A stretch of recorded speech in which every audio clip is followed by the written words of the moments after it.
Bismillahirrahmanirrahim. Allahumma ighfirna wa aslimna min adh-dhunubi kaba'iriha wa saghairiha la siyama asyurubika wal walidaini wal kadhibu wal kibru wal ajbu wal khiyanatu wa khulqul wa'di wa adamul wafati bil 'ahdi والغيبة وظلم الناس ونسيان حين للعمل به هذا برحمتك يا إلى حضرة النبي المصطفى رسول الله وإلى الملائكة المقربين والأنبياء والمرسلين والصحابة أجمعين والتابعين وتابع التابعين ومن تبعهم بإحسان إلى يوم الدين من علمائهم ومشايخهم وأئماتهم وأولياء معارفهم وبالخصوص إلى شيخنا الجليل وإلى روح آبائنا وأمهاتنا وجدادنا وجداتنا ومشايخنا وإخواننا الذين سبقونا بالإيمان بنية للنيل رضا الله تعالى الشيء والجزاء الفاتحة. أعوذ بالله من الشيطان الرجيم. الحمد لله رب العالمين.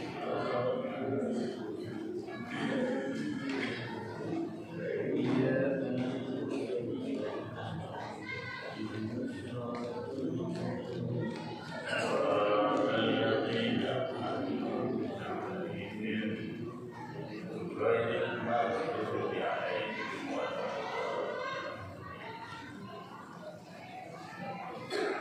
أعوذ بالله من الشيطان الرجيم. بسم الله الرحمن الرحيم.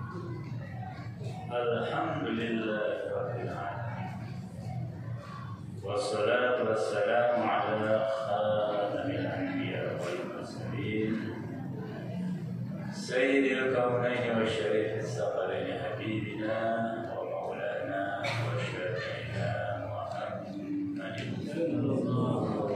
وعلى آله وأصحابه وآل بيته وذريته أجمعين.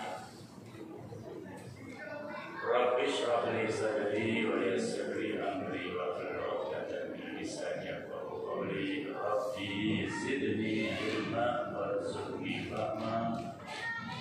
سبحانك لا علم لنا إلا ما علمتنا إنك أنت العليم الحكيم. قال المؤلف حفظه الله تعالى وغفر له مولانا حضرة الشيخ في مؤلفته الكتاب أنا مسلم سني وسني شافعي صفحة 74.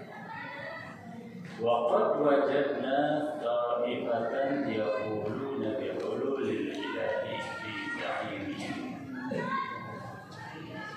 وفي إمكانهم أن يستدلوا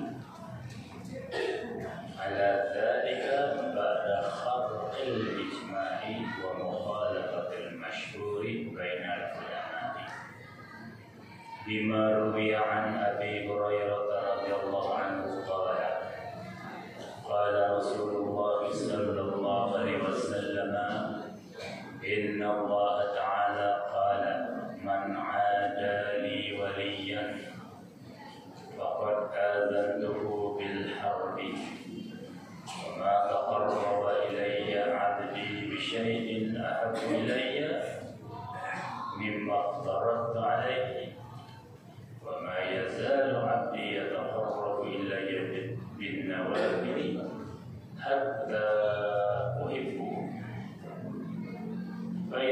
استحضرته كنت سمعه الذي يسمع به وبصره الذي يبصر به ويده التي يبطش بها ورجله التي يمشي بها. الحديث رواه البخاري. وأمثال ذلك كثير منها أن قوله تعالى واعبد ربك حتى يأتيك اليقين. الحجر 39. قد استدل به قوم على عدم وجوب الصلاة المعروفة شرعا على من قد أتاه اليقين ويعنون به المعرفة ونحوها، مع أن المشهور هنا أن اليقين هو الموت. وهكذا فإن مخالفة الإجماع والمشهور بين العلماء يجر صاحبه أخيرا إلى الكفر والعياذ بالله. Bapak-bapak, ibu-ibu, para santri sekalian yang dimuliakan oleh Allah, jamaah pengajian anak muslim Sabtu sore. Alhamdulillah pada hari ini tanggal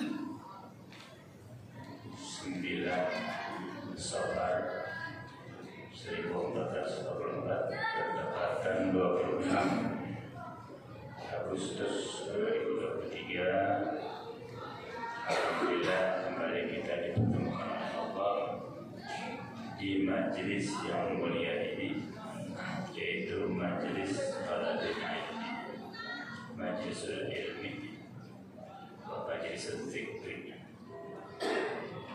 Semoga ibadah kita yang disebut-sebut sebagai ibadah tertinggi yaitu Talabul Ilmi diterima oleh Allah Subhanahu wa Ta'ala.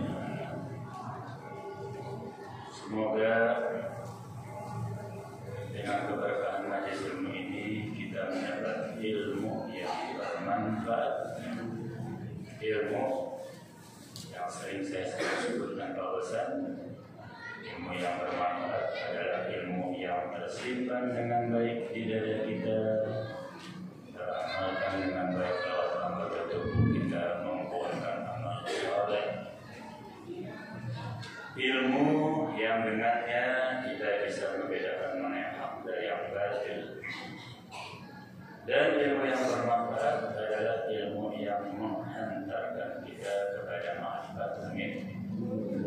Kita juga berharap mudah-mudahan ilmu kita ini menjadi wasilah istimewa bagi kita untuk memohon hal-hal terbaik dalam hidup kita dunia akhirat, terutama bagi diri kita masing-masing. Semoga kita panjang umur dalam ibadah, senantiasa sehat walafiat, dianugerahi rezeki yang halal dan berlimpah, dibantu dalam beribadah, anak cucu kita saleh dan salehah, dan dalam wafat dalam keadaan husnul khatimah. Yang wafat kita doakan agar mendapat rahmat Allah, yang sakit agar segera sembuh, yang sedang dalam kesulitan himpitan hidup semoga Allah memberi jalan keluar, yang sedang menggantungkan harapan dan cita-cita semoga Allah mengabulkannya dalam kemaslahatan dunia akhirat, terutama dari orang tua kita, leluhur kita, andai taula dan kerabat yang sahabat.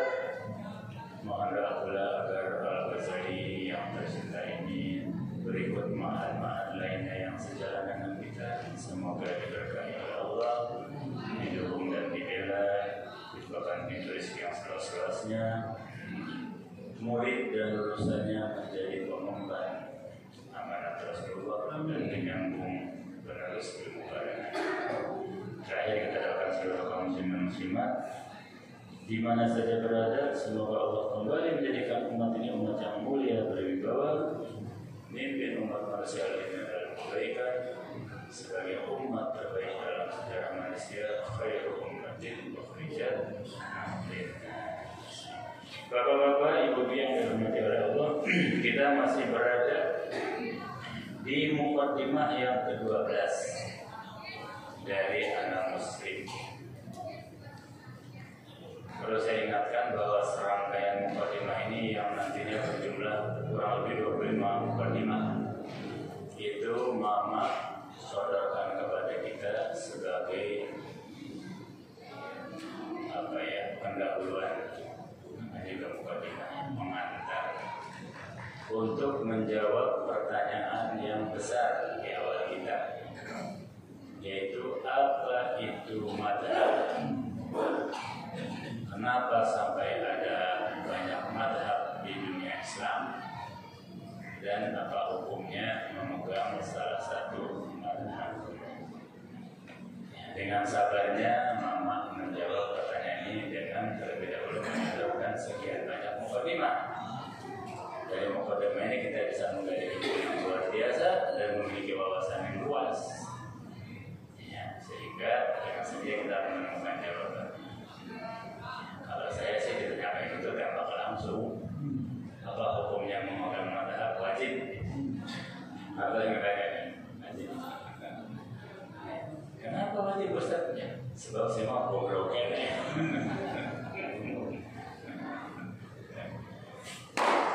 Termasuk diriku juga goblok.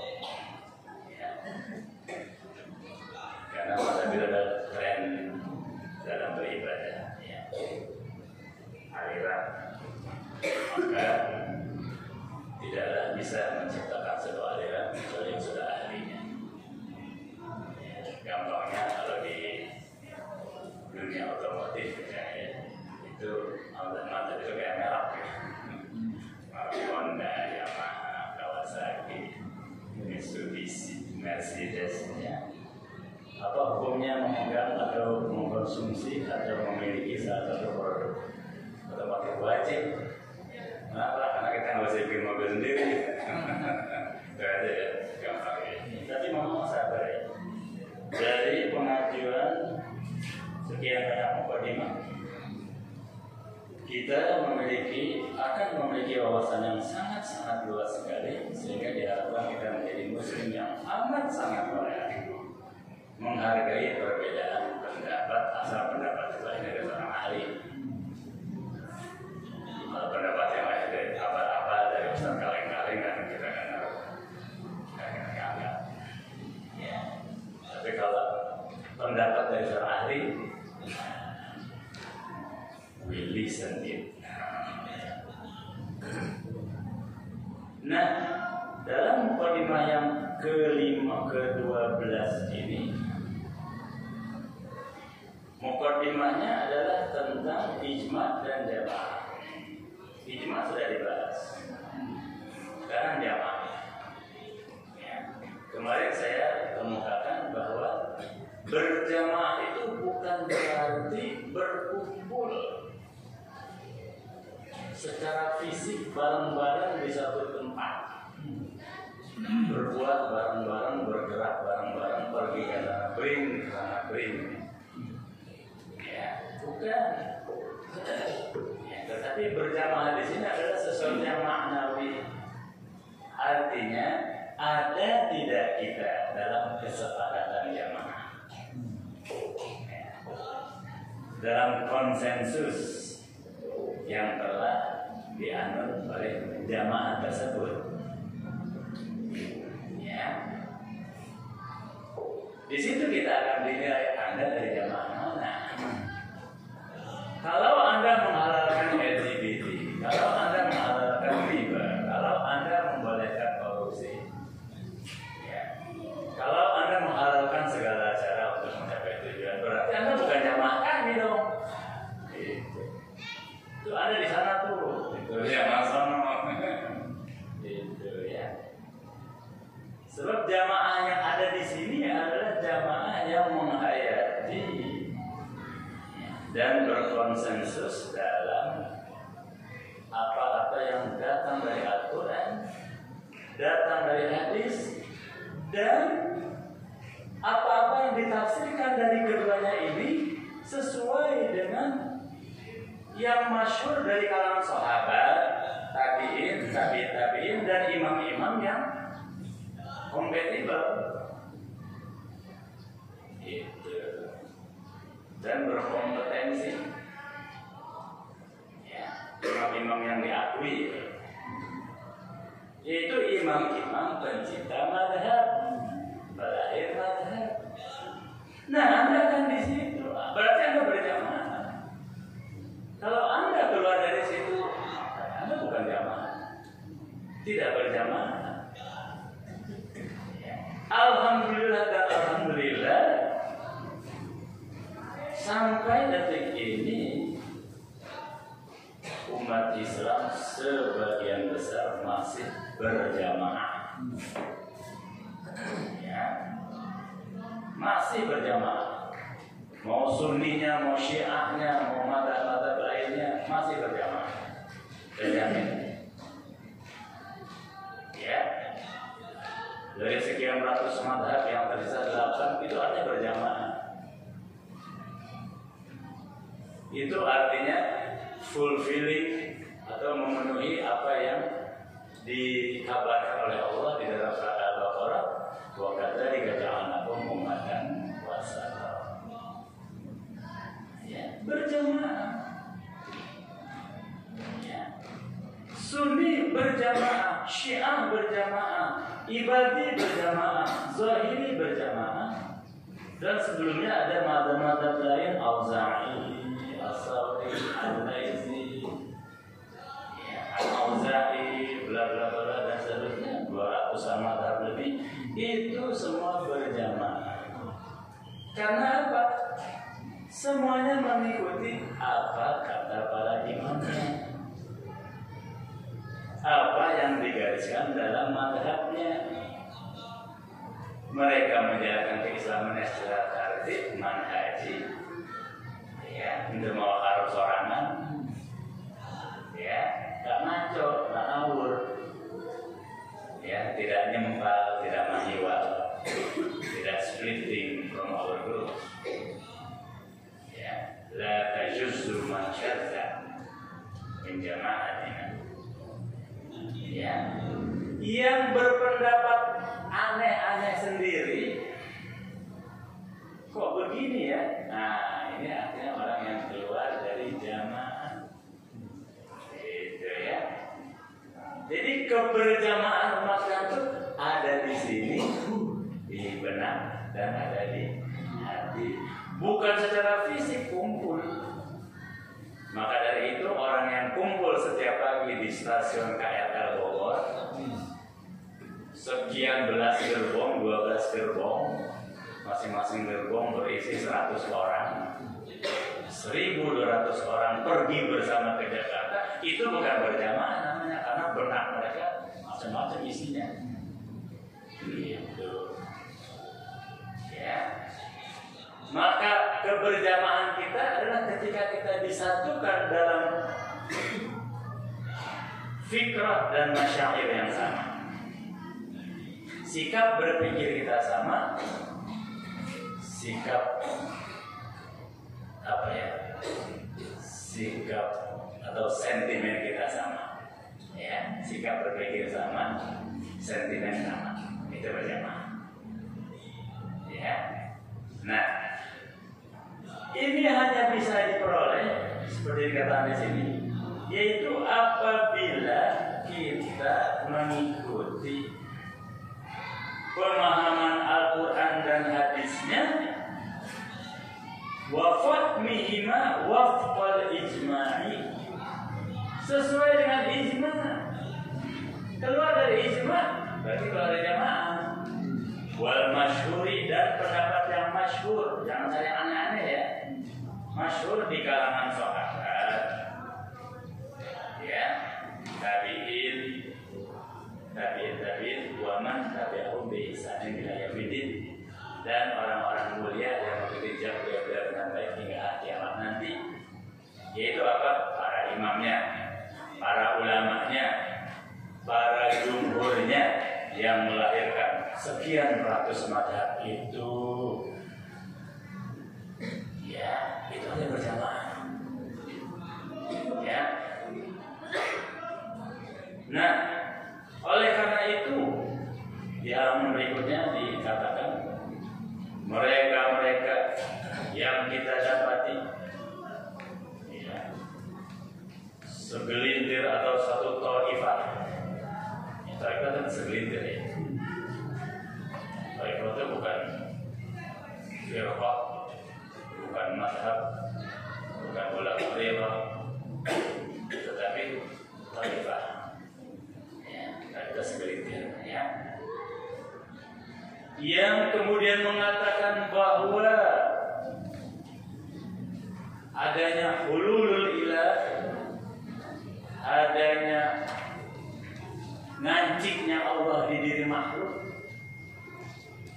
ya, itu mereka bisa-bisanya berpendapat seperti itu karena mereka melanggar ijma, melawan ijma, dan nyulayan, ya, nyuloyo, ya, melawan apa yang sudah masyhur di kalangan ulama, ya, yaitu ketika mereka menemukan hadis seperti ini, sesungguhnya Allah Ta'ala, ya, telah berkata, ini hadis kursi, ya, barang siapa yang memusuhi wali, maka aku mengizinkannya untuk diperangi orang itu, ya. Dan barang siapa ada di antara hamba yang mendekati diriku dengan sesuatu yang aku sukai lebih daripada aku fardukan, ya,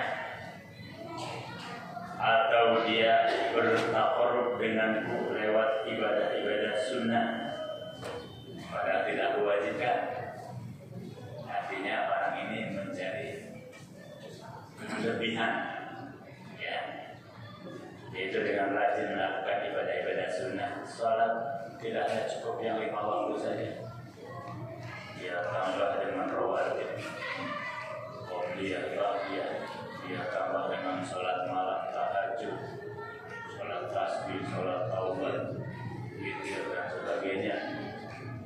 Pagi-pagi dia sholat duha dan seterusnya, ya. Maka aku akan mencintai orang ini. Dan ketika aku sudah cinta sama orang itu, pendengarannya adalah pendengaran, penglihatannya adalah penglihatan, tangannya adalah tangan, kakinya adalah kaki, ya. Jadi seolah-olah dia melihat dengan penglihatanku, mendengar dengan pendengaranku, ya,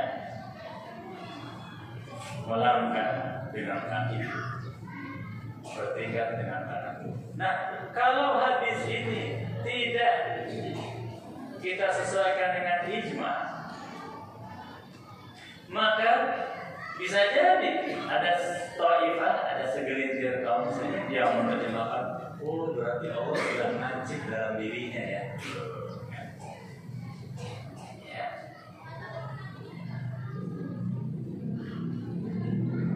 Berarti sudah masuk ke dalam dirinya. Nah, itulah, ya, tidak begitu.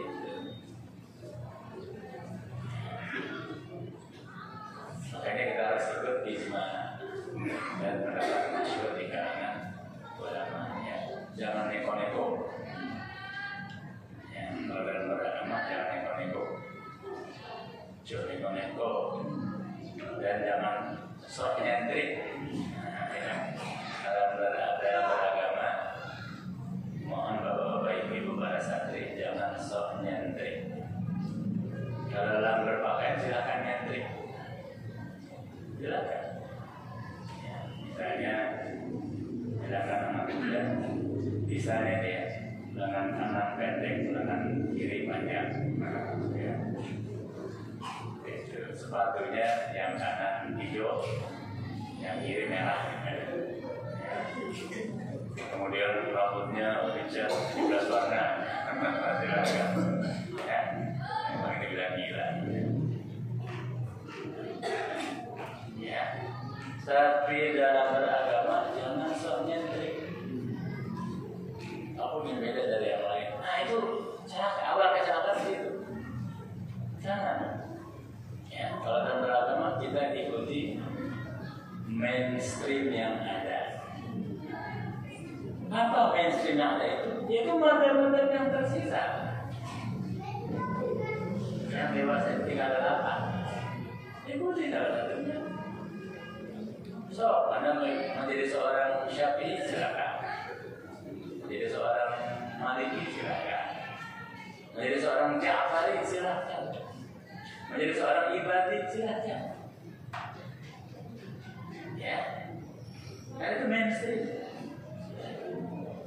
Selamat, nah, jamin selamat ya. Ya, karena mereka adalah mata-mata dahului.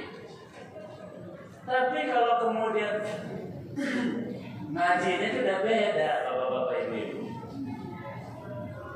Ya, ngajinya masuk ke dalam kompleks atau ke gang, rumah ditutup rapat-rapat, nggak boleh yang tahu. Ya, mau masuk rumah kontak dulu, aman masuk. Lah ini. Kalau kita kan ngaji apa adanya ya. Kalau mereka ngajinya ada apa ya? Ada apa-apanya nih. Itu saja sudah mulai menyimpang itu. Ya. Kenapa harus begitu sih? Ya. Kenapa harus eksklusif banget itu? Ya. Islam tidak eksklusif kan? Ya. Kalau baju boleh eksklusif ya. Kalau mobil bolehlah yang lain itu. Di dunia sudah diproduksi 50 unit, sok beli. Ya, tapi kalau ngaji nggak boleh limited. Ya, orang lain, maaf ada bukan orang diusir. Ya, saya bohong deh. Ya, berasal dari kecelakaan. Ketika merasa dirinya istimewa harus beda dari yang lain. Nah itu berarti sudah keluar dari zaman ya. Kemudian ya ada lagi ketika datang ayat Al-Quran di surat Al-Hijr ayat 99, yaitu ketika Allah berfirman wa'bud rabbaka hatta ya'tiyakal yaqin. Sembahlah Allah sampai datang yakin. Yakin ini apa? Maka menurut pendapat ijma dan masyhur, yakin ini artinya mati. Ya. Sebab kalau orang sudah mati pasti yakin. Ya, maka sembahlah Allah sampai datangnya kematian. Ya. Tapi orang-orang yang nyempal, ini, ya, yang pikirannya macam-macam, yang pengen beda dari yang lain, utak-atik ayat ini. Saya sudah yakin, jadi saya nggak perlu sholat lagi,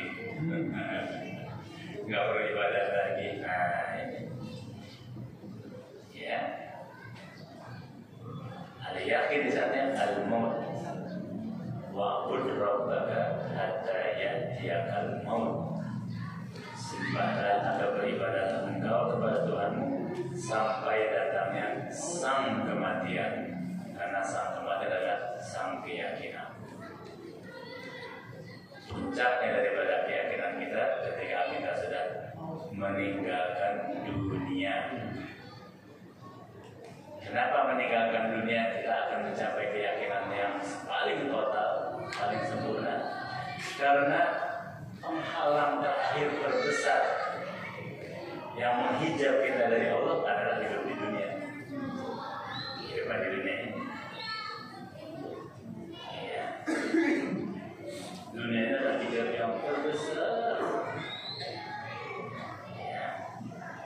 Maka ketika kita sudah meninggalkan dunia, meninggalkan nafsu kita, diri kita di dunia, sudah sudah punah, maka kita akan bertemu dengan keyakinan. Selesai dari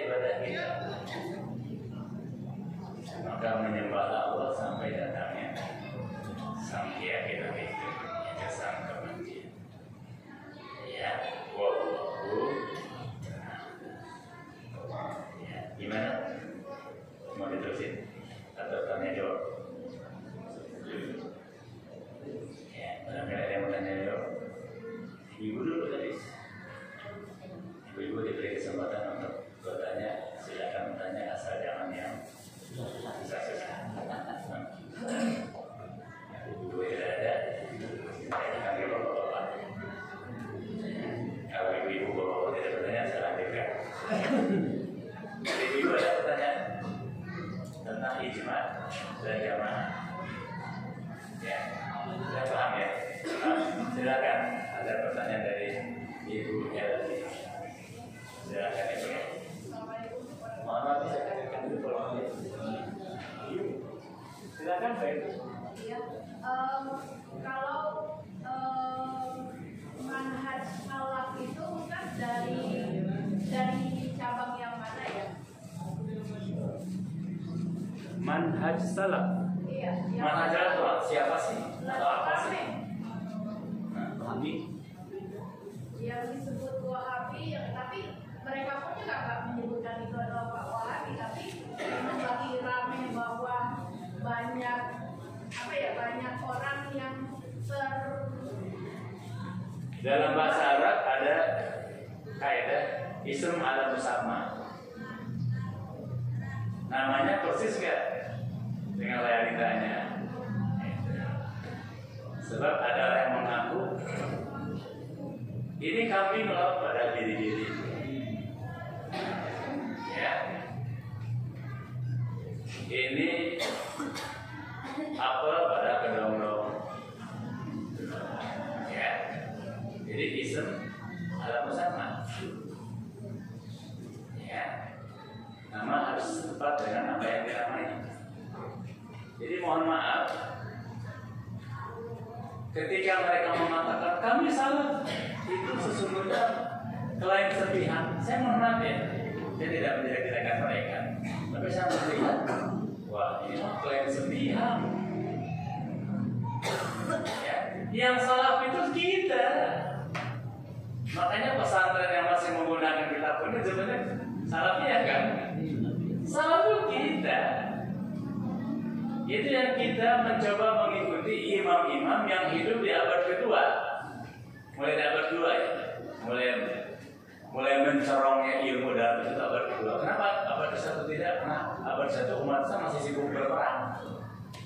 Abad kedua mulai settle di situ ilmu berkembang. Di situ mulai lahirnya Imam Ja'far As-Shadiq, Imam Abu Hanifah, Imam Malik, Imam Syafi'i dan seterusnya. Ya, terus berkembang sekian abad. Itu salah. Gitu. Sementara mereka yang mengaku-ngaku sebagai manusia salah, yang diikut adalah ulama-ulama abad 15. Itu misalnya Ibnu Taimiyah. Ya. Jadi sebenarnya klien sepihak, akon-akon. Mengaku-ngaku, ya, tapi ya boleh buat. Mereka gencar mengakunya seperti itu, benar tidak? Ya tidak. Itu ya, happy ya. Jadi kita harus cermati, ya. Terkadang kita harus bisa membedakan mana yang original, otentik, dan mana yang artificial. Yang KW, ya, mana yang original, buat KW. Ya, KW itu dari kualitas. Begitu ya. Terima kasih dari bapak-bapak. Mungkin ada pertanyaan. Silakan. Ustaz memberikan. Silakan Bapak, Ustaz memberikan. Ustaz memberikan. Saya memberikan. Mangga. Assalamualaikum warahmatullahi wabarakatuh. Waalaikumsalam. Ada organisasi yang bernama KTI ya. KTI. Iya. Bagaimana sikap kita terhadap organisasi tersebut? Begini ya,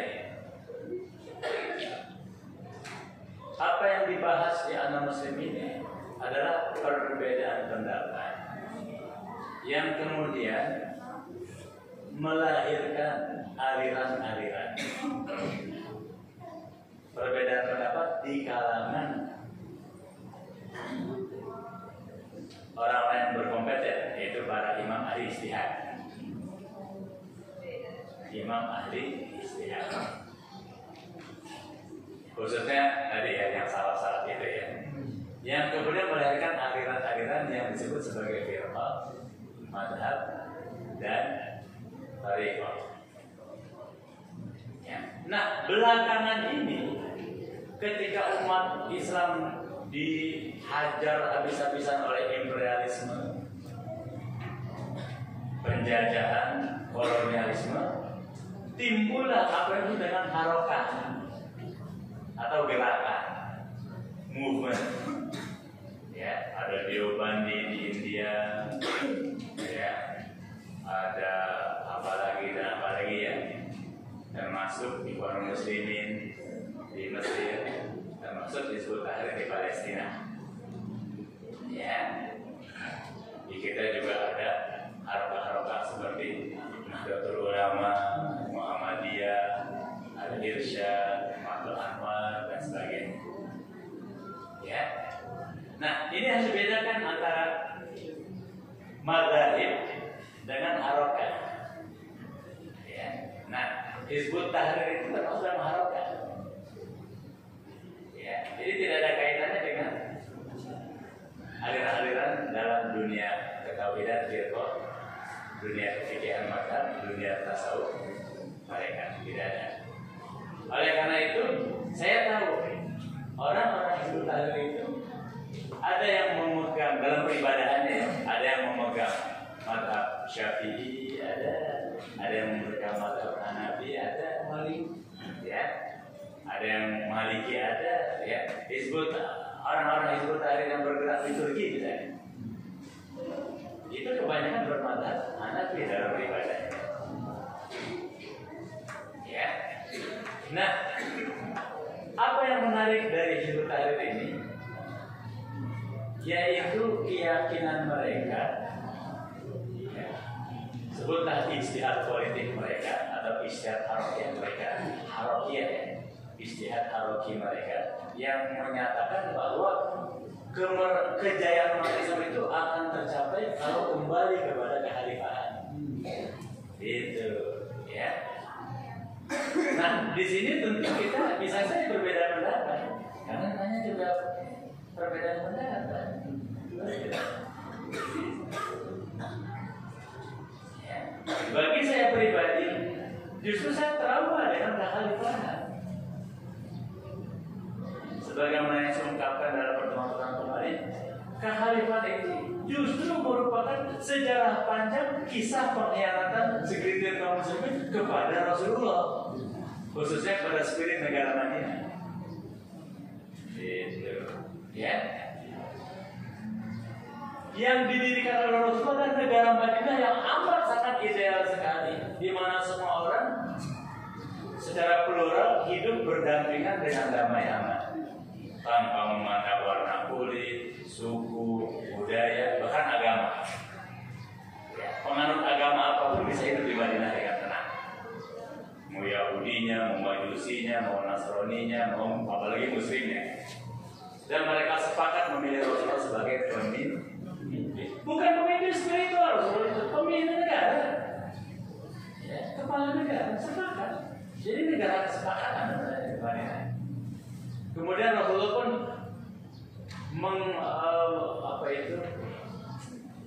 memonumentalkan kesepakatan ini dalam 47 butir piagam Madinah. Itu tidak ada sebelumnya presiden negara sebaik ini dalam sejarah manusia. Jadi negara Madinah itu amat sangat baru sekali, luar biasa. Ya. Nah, kemudian negara Madinah ini, spirit negara Madinah diemban sekuat mungkin oleh Khulafaur Rasyidun, yaitu Abu Bakar, Umar, Utsman, Ali, dan Al Hasan. Walaupun Al Hasan hanya bertahan 30 hari. 30 tahun coba bayangkan. Setelah itu apa yang terjadi? Segelintir umat Islam mabuk kekuasaan, syahwat politik yang menggelegar, mengkhianati spirit negara Madinah, yaitu dengan mendirikan kerajaan, ya, mendirikan dinasti, ya. Dan si orang-orang, si pemimpin menjadi raja-raja, tapi dengan bangganya mereka menyebut dirinya sebagai khalifah. Menerus Rasulullah, orang kurang ajar, khianat. Dan negara kedinastiannya, pemerintahan kedinastiannya dengan bangga mereka sebut sebagai khilafah, pada dinasti. Sesuai dengan ramalan Rasulullah, setelah Khulafaur Rasyidin akan muncul al-muluk wal jababirah. Dan ini berlangsung lebih dari 1200 tahun. 1200 tahun. Sekarang 1445. Kurangi 40 tahun. 1445. Kurangi rundurnya kekhalifahan berapa tahun kan? 1300. Nyaris 1300 tahun mereka. Kekhalifahan itu sejarah panjang kisah pengkhianatan segelintir kaum muslimin terhadap spirit negara Madinah. Di sini saya berbeda pendapat. Ya. Kembali kepada kekhalifahan. 70% khalifah adalah pemimpin-pemimpin zalim. 70% lebih. Ya, kenapa? Enak sekali mereka. 3 pucuk kekuasaan dipegang oleh seorang, yaitu yudikatifnya, legislatifnya, dan eksekutifnya dipegang semua. Enak sekali. Nyaris tidak ada yang bisa mengkritik. Ya. Baru kemudian di Nusantara ini, alhamdulillah, mungkin ini yang dimaksud Rasulullah sebagai khilafah ala manhaji. Muncullah para aulia, para arifin, para ulama, baik yang asli Nusantara maupun yang datang dari luar bergabung. Kemudian mulai mengkonsep sebentuk pemerintahan yang kira-kira bisa menghidupkan kembali spirit negara Madinah. Maka bahasa negara Madinah itu ditransfer ke sini, tapi diganti alih bahasakan menjadi bahasa lokal Nusantara. Ya, Piagam Madinah berwujud menjadi Pancasila Undang-Undang 45. Ya. Pluralitas yang ada di Madinah dulu di sini lebih plural lagi. Yang ditemukan Rasul mungkin sekian belas suku atau bangsa, tapi yang ditemukan di Nusantara ini lebih dari 700 bangsa. Ya, lahirlah NKRI. Ya, dan alhamdulillah terjadi kesepakatan. Luar biasa ya, terjadi kesepakatan. Model seperti disepakati. Kalau kita ada kopi masa dari negara Madinah, disepakati oleh orang-orang yang menghuni Nusantara ini dari Sabang sampai Merauke, dari Talaut sampai Rote. Ya, lahirlah NKRI. Ya, oleh karena itu, para ulama yang arif, para kiai menyebut NKRI dengan semboyan NKRI harga. Di situ, mohon maaf saya berbeda pendapat dengan Syabab Hizbut Tahrir tanpa mengurangi rasa hormat saya pada mereka silakan kalau berbeda. Tapi kalau Anda memaksakan pendapat Anda di sini, itu Anda melanggar kesepakatan. Itu ada dosa besar dan waqul wa'adi wa adamul wafadi bil ahdi. Ya, 2 dari dosa besar yang dicantumkan dalam doa Muhammad sehari-hari, ya itu adalah melanggar perjanjian dan tidak memenuhi kesepakatan. Itu ke-7 dari 8-nya. Asyirku wa qul walidaini wa katibu Al-Kibru wal-Ujub wal-Khiyanatu wa khulful wa'di wa adamul wafadi. Al-Kibru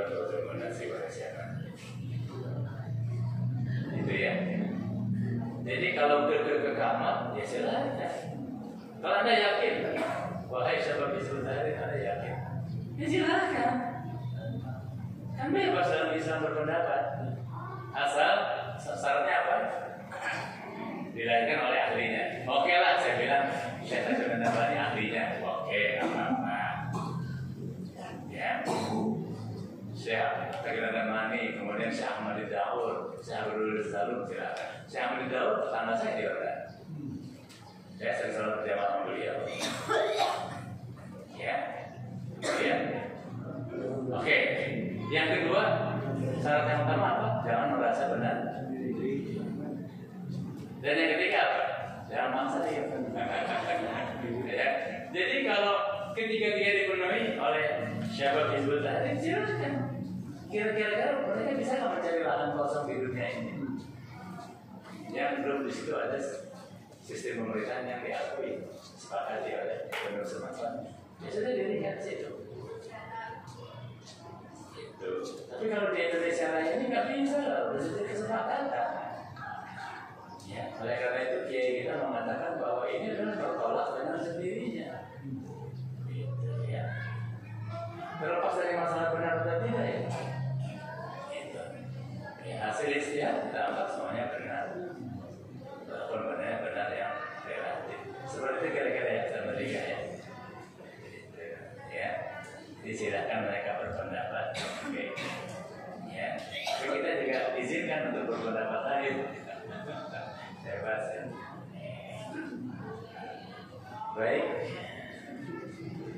Ada lagi pertanyaan? Sekarang dengan Bapak ini ya. Kemudian Pak yang Pak Sulaiman ditanya. Diterangkan oleh Pak Ustaz, tapi cuma di masyarakat ada pendapat ini kalau Sunan Wajah itu hanya mengerjakan bagian dan kemudian pada itu Sunan Wajah masih. Oh iya. Begitu Pak. Yang ditemak oleh Pak. Ini Pak Sulaiman ya? Ini Pak Sulaiman. Pak Syadili atau benar ya kira Pak ini. Nah, yang dimaksud Pak Syadili ini pengertian Ahlus Sunnah wal Jamaah itu apa? Ahlus Sunnah wal Jamaah itu adalah paham yang dianut oleh sebagian besar kaum muslimin sebanyak 80%-an, yaitu yang firqahnya Asy'ari Maturidi, madhabnya madhab 4, dan tarekatnya tarekat Mu'tabarah, sekian puluh tarekat yang lahir dari Imam Al-Ghazali dan Al-Baghdadi. Gitu.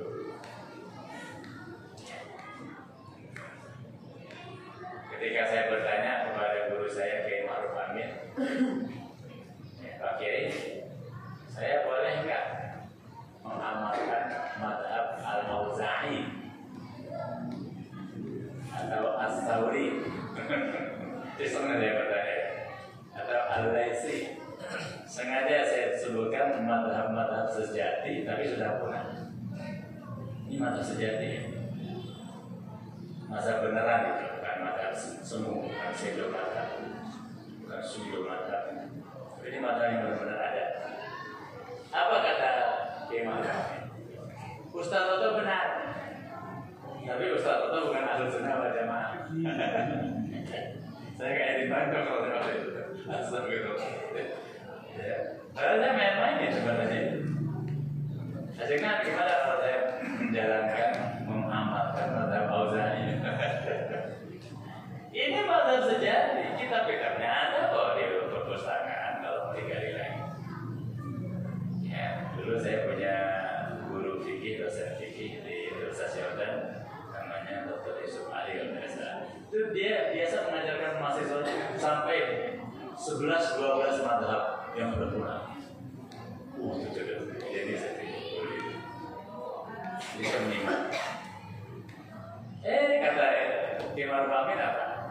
Ustaz Toto benar, tapi Ustaz Toto bukan Ahlus Sunnah wal Jamaah. Itu yang saya kemukakan kepada Kiai Ma'ruf Amin adalah madhab sejati.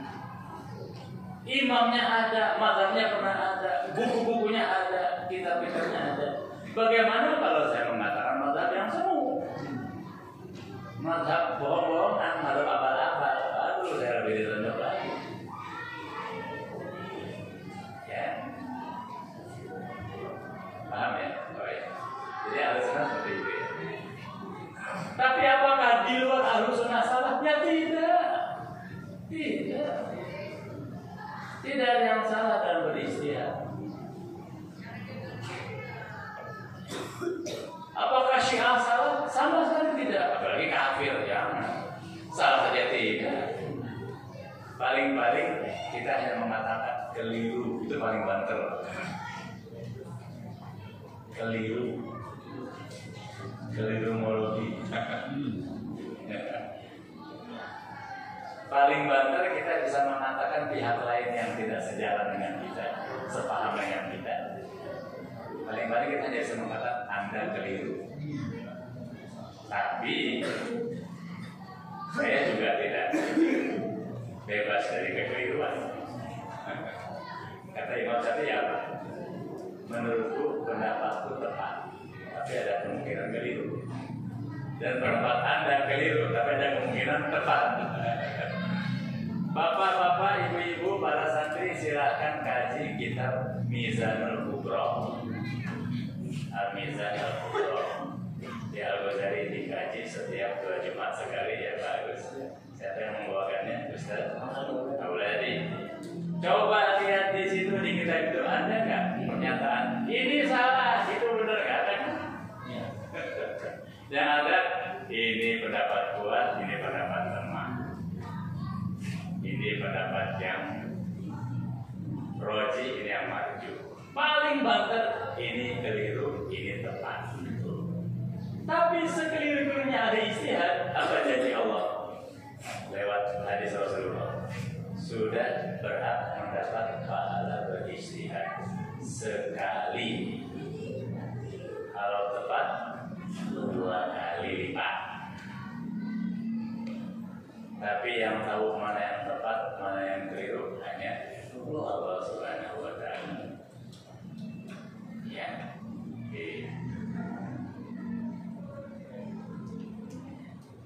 sekeliru-kelirunya ahli istihad dapat pahala, dan pahalanya nggak boleh dianggap enteng ya bapak-bapak.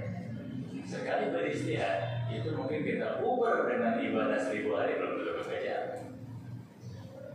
Pahala seorang ahli istihad kelirunya sangat berpahala. Oleh karena itu kita akan menghormati semua ulama. Dari madhab manapun, dari firqah manapun, dari tariqah manapun kita sebenarnya dia betul-betul ramai. Jangan sampai lisan kita menjelek-jelekan madhab lain, apalagi menuding sesat, apalagi menuding bid'ah, apalagi menuding kafir.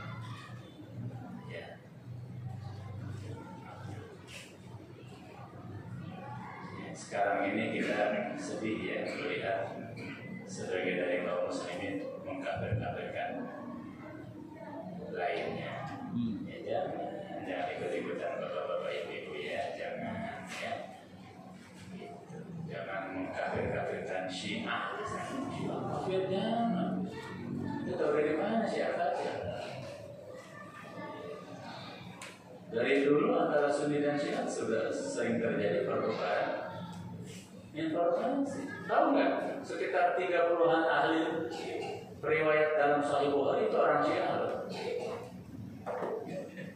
Sekitar 30-an. Saya tidak tahu tepatnya berapa itu. 30-an sekian ya. Kenapa Imam Bukhari mengambil hadis dari orang Syiah?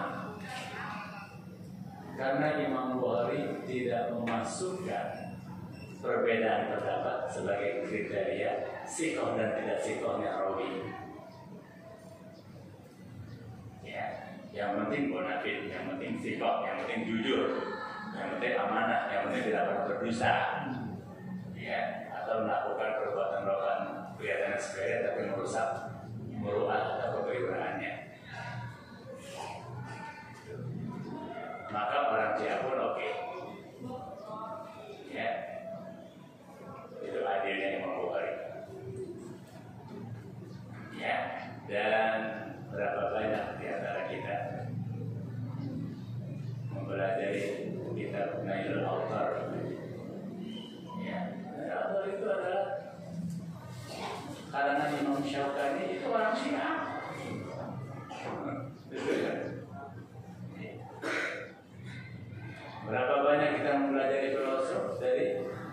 pemikir-pemikir Syiah.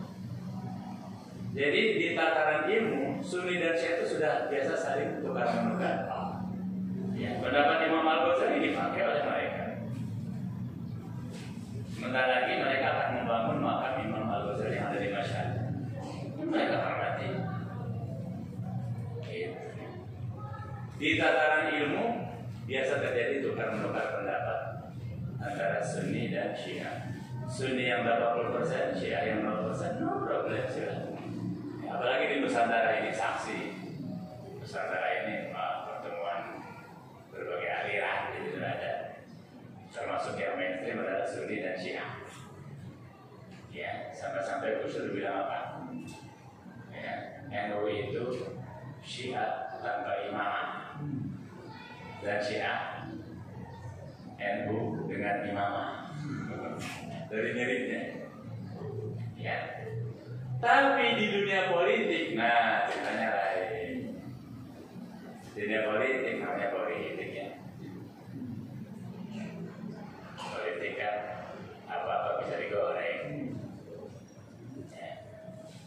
Apa-apa bisa dikomodifikasikan, apa-apa bisa difitnah. Nah di tataran politik terjadilah konkurensi yang dahsyat antara Sunni dan Syiah. Seperti sekarang betapa bersaingnya Saudi dengan Iran, terutama ada sahabat-sahabat lewat. Ya, di situ mulai Jadi clash. Akhirnya orang-orang Iran tidak dilarang haji dan umroh lebih dari 2 atau 3 tahun sebelum COVID loh. Saya menyaksikan sendiri ada orang-orang Iran sendiri.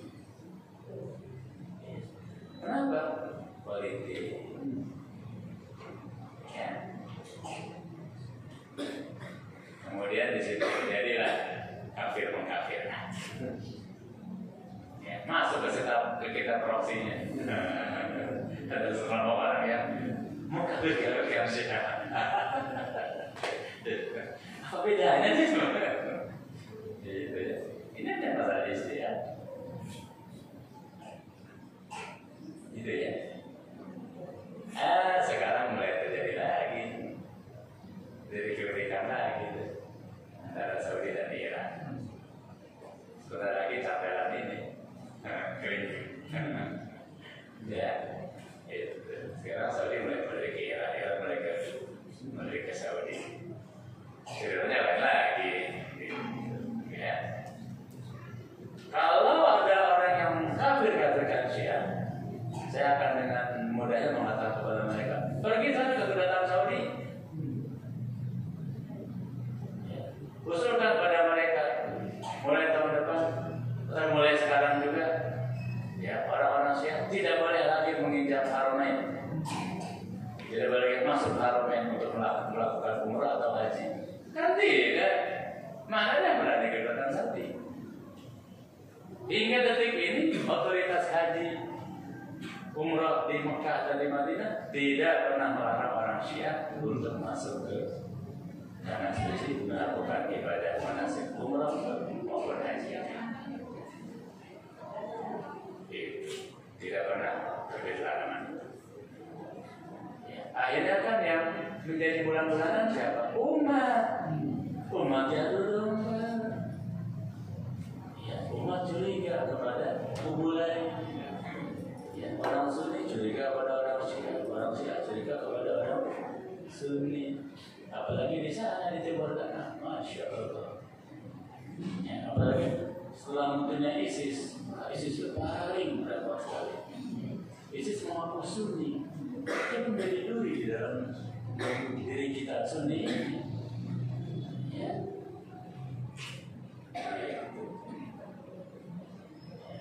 Padahal tidak ada yang harus dipertentangkan antara Sunni dan Syiah. Ya, saya mengikuti jejak Mama Abdullah loh. Ya, Mama Abdullah itu benteng Ahlus Sunnah wal Jamaah, ini buktinya. Tapi beliau sangat menjalin hubungan persaudaraan dengan ulama Syiah. Saya mengikuti jejak Mama Abdullah. Saya tidak berani mengkafirkan siapa. Begitu ya. So, silakan selesai proses. Saya gampang ya, saya ngikutin mama. Ya, masya Allah. Ya, baik sampai di sini. Ya, sudah waktunya. Ya, semoga apa yang saya berikan bermanfaat kiranya. Ada Allah yang masing-masing. Allahumma arina al-haqqa warzuqna ittiba'ahu wa arina al-batila warzuqna Wallahu muwaffiq ila aqwamit thariq wa bihi hidayah wa isyhadu taufiq wal minkum. Subhanallah wa bihamdihi asyhadu an la ilaha illa anta astaghfiruka wa atubu ilaik. Wassalamualaikum warahmatullahi wabarakatuh. Waalaikumsalam warahmatullahi wabarakatuh.